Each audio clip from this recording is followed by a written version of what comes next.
ஒரு சிம்பிளான mushroom gravy பார்க்கலாம். இதனால் க்ளீன் பண்ணி எடுத்துக்கலாம். கொஞ்சம் 10 பூண்டு 2-3 துண்டு இஞ்சி, காரத்துக்கு தேவையானது பச்சை மிளகா போட்டு அரைச்சி எடுத்துக்கலாம். ஒரு 5 பச்சை மிளகா போட்டுக்கோங்க. ஆல்ரெடி 3 போட்டு இப்போ 2 போட்டுக்கிறேன். இது கொஞ்சம் காரம் கம்மியாக இருக்குது. இந்த பச்சை மிளகா காரம் தான். உங்களுக்கு நீங்கள் பச்சை மிளகா போட முடியலன்னா வரமிளகா போட்டுக்கோங்க. ஒவ்வொருத்தர் பச்சை மிளகா டேஸ்ட் பிடிக்கும், வரமிளகா டேஸ்ட் பிடிக்கும். நான் பச்சை மிளகா போட்டு நல்லா இருக்கும் கிரேவி. பச்சை மிளகா போட்டுருக்கேன். இப்போ அரைச்சி எடுத்துக்கலாம். அரைச்சாச்சு கொஞ்சம் தண்ணி விட்டு அரைச்சிக்கலாம். தண்ணி விட்டு நல்லா அரைச்சாச்சு. நான் 2 வெங்காயம் எடுத்து வச்சுக்க பெரிய வெங்காயம் பேஸ்ட் அரைச்சி வரது 2 வெங்காயத்தை கட் பண்ணிக்கோங்க. கடாயை வச்சு கொஞ்சம் எண்ணெய் தேவையான அளவுக்கு எண்ணெய் ஊற்றிக்கோங்க. ஒரு ஸ்பூன் எண்ணெய் ஊற்றின கொஞ்சம் 1 ஸ்பூன் பட்டர் போட்டுக்கோங்க. நல்லா உருளை வரகு ஒரு அரை ஸ்பூன் கடல் பாசி, 1 ஸ்பூன் சீரகம், அரை ஸ்பூன் சோம்பு தாளிப்பு போட்டுக்கோங்க. நல்லா கொஞ்சம் கலரி விட்டுக்கோங்க. நல்லா சீரகம் பொரிஞ்சோடனே 2 வெங்காயம் பெரிய கட் பண்ண வெங்காயத்தை போட்டுக்கலாம். கொஞ்சம் வதக்கி வச்சுக்கோங்க. அது கூட 2 கொத்து கருவேப்பிலை போட்டுக்கோங்க. இது கூட 1 ஸ்பூன் மஞ்சள் தூள்,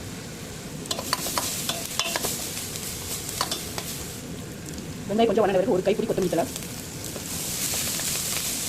இது கூட பச்சை மிளகா, இஞ்சி பூண்டு அரைச்சி வச்ச பேஸ்ட்டு,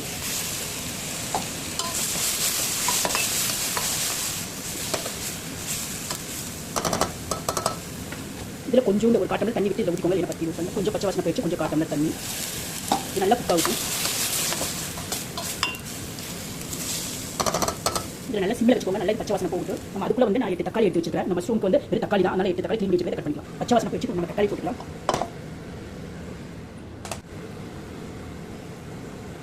தக்காளி போட்டுக்கோங்க. கட் பண்ண தக்காளி. இது தேவையான அளவுக்கு உப்பு போட்டுக்கோங்க. மஷ்ரூம் எல்லாத்துக்குமே தேவையான அளவுக்கு. அப்போ தக்காளி சீக்கிரம் வணங்கி வந்துடும். நல்லா கலரி விட்டுக்கோங்க.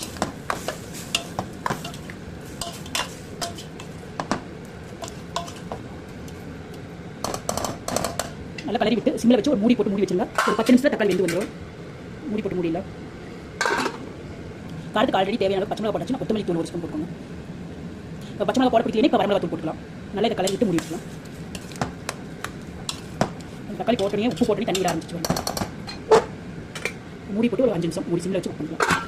நல்லா க்ளீன் பண்ண மஷ்ரூம் நம்ம கட் பண்ணி எடுத்துக்கலாம். அதுக்கு தக்காளி நல்லா மசிஞ்சு வந்துடும். கட் பண்ணுறதுக்குள்ள இதை நம்ம க்ளீன் பண்ணி நல்லா ஒரு 3-4 டைம் நல்லா க்ளீன் பண்ணி எடுத்துக்கோங்க. மண் இருக்கும். இப்போ கட் பண்ணி எடுத்துக்கலாம். இந்த மஷ்ரூம் நான் இந்த மாதிரி சைஸில் கட் பண்ணுறேன். கட் பண்ணி வச்சுருக்கேன். நீங்கள் எந்த மாதிரி சைஸில் வேணாலும் கட் பண்ணிக்கலாம். மஷ்ரூம் ஃபுல்லாக பாருங்கள் கட் பண்ணி எடுத்தாச்சு. நல்லா கட் பண்ணி எடுத்தாச்சு. இப்போ நாங்கள் வச்சுக்கலாம். ஓப்பன் பண்ணி பார்க்கலாம். தக்காளி நல்லா தக்காளி வெந்து வந்துச்சு. கொஞ்சம் நல்லா சுண்டி வந்தோடனே மஷ்ரூமை போட்டுக்கலாம். இந்த மஷ்ரூம் கிரேவி ரைஸுக்கு உங்கள் லஞ்ச் பாக்ஸ் மட்டும் கொடுத்து விடலாம். நல்ல மஷ்ரூம் நல்லா போட்டு அது கூட 2 கரண்டி எடுத்து போட்டு 2 பொருள் ரைஸை போட்டு கலரி கொடுக்கலாம். சப்பாத்திக்கு, தோசைக்கு, மசாலா தோசைக்கு பதில் இப்போ மஷ்ரூம் தோசை கூட இதை நல்லா இடையில வச்சு காளான் தோசை நல்லா அவ்வளோ டேஸ்ட்டாக இருக்கும். இந்த தக்காளி நல்லா பச்சை வாசனை போகணும். இஞ்சி பூண்டு பேஸ்ட்டு தக்காளி இது போட்டு இது நல்லா இதை பரட்டி வெறும் மஷ்ரூம் மட்டும் நல்லா அவ்வளோ டேஸ்ட்டாக இருக்கும்.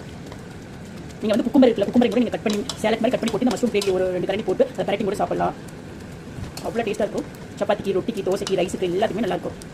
அதனால் எக்கு மசாலாவுக்கும் கூட நல்லாயிருக்கும். மஷ்ரூம் கிரேவி 2 கரண்டி எடுத்து போட்டு நல்லா முதல்ல எக்கை ஊற்றி கொஞ்சம் 1-2 பரட்டி விட்டு வடச்சட்டி எண்ணெய் ஊற்றி 4-5 உடச்சி ஊற்றி 1-2 பரட்டி விட்டு இந்த 2 மஷ்ரூம் கிரேவி எடுத்து நீங்கள் 2 கரண்டி போட்டு கலரி விட்டிங்கன்னா அதுவும் டேஸ்ட்டாக இருக்கும். அவ்வளோ டேஸ்ட்டாக இருக்கும். கண்டிப்பாக ட்ரை பண்ணி பாருங்கள். அவ்வளோதான். நீங்கள் ஒரு கொஞ்சம் தண்ணியில் சுண்டிட்டோம்.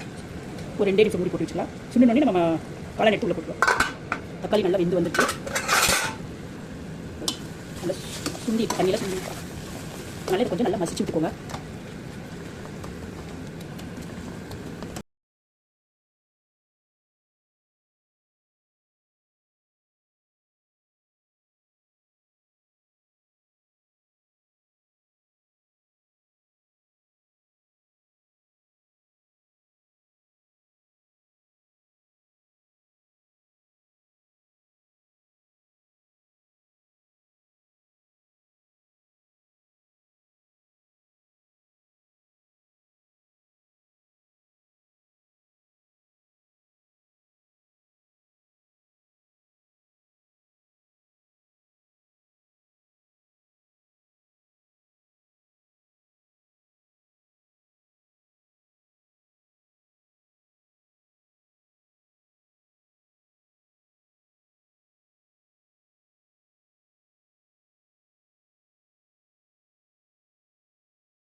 தலை போட்டுக்கலாம்.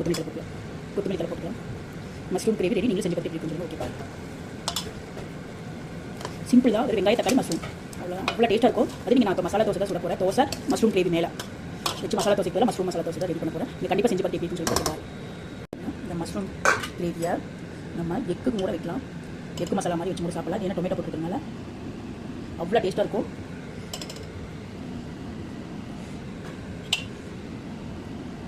நீங்களும் கண்டிப்பாக இது மாதிரி நம்ம தோசை ஊற்றி அதுவும் காமிக்கிறேன். இதுக்கும் மசாலா போட்டு இந்த மஷ்ரூம் கிரேவி வச்சு சாப்பிட்டீங்கன்னா அவ்வளோ டேஸ்ட். மஷ்ரூம் கிரேவி ரெடி ஆகிடுச்சு. அது சோள தோசையில் நீங்கள் இந்த மஷ்ரூம் கிரேவியை அப்படியே எடுத்து அவ்வளோ டேஸ்ட் இருக்குது. எந்த தோசையாக இருந்தாலும் அரிசி தோசையாக இருந்தாலும் ஓகே. சோள மாவு நான் அரைச்சி வச்சுருந்தேன். சோள தோசை அப்படியே மடக்கிங்க. அவ்வளோ மசாலா மஷ்ரூம் மசாலா தோசை அவ்வளோ சூப்பராக இருக்கும். நீங்கள் கண்டிப்பாக ட்ரை பண்ணி பாருங்கள்.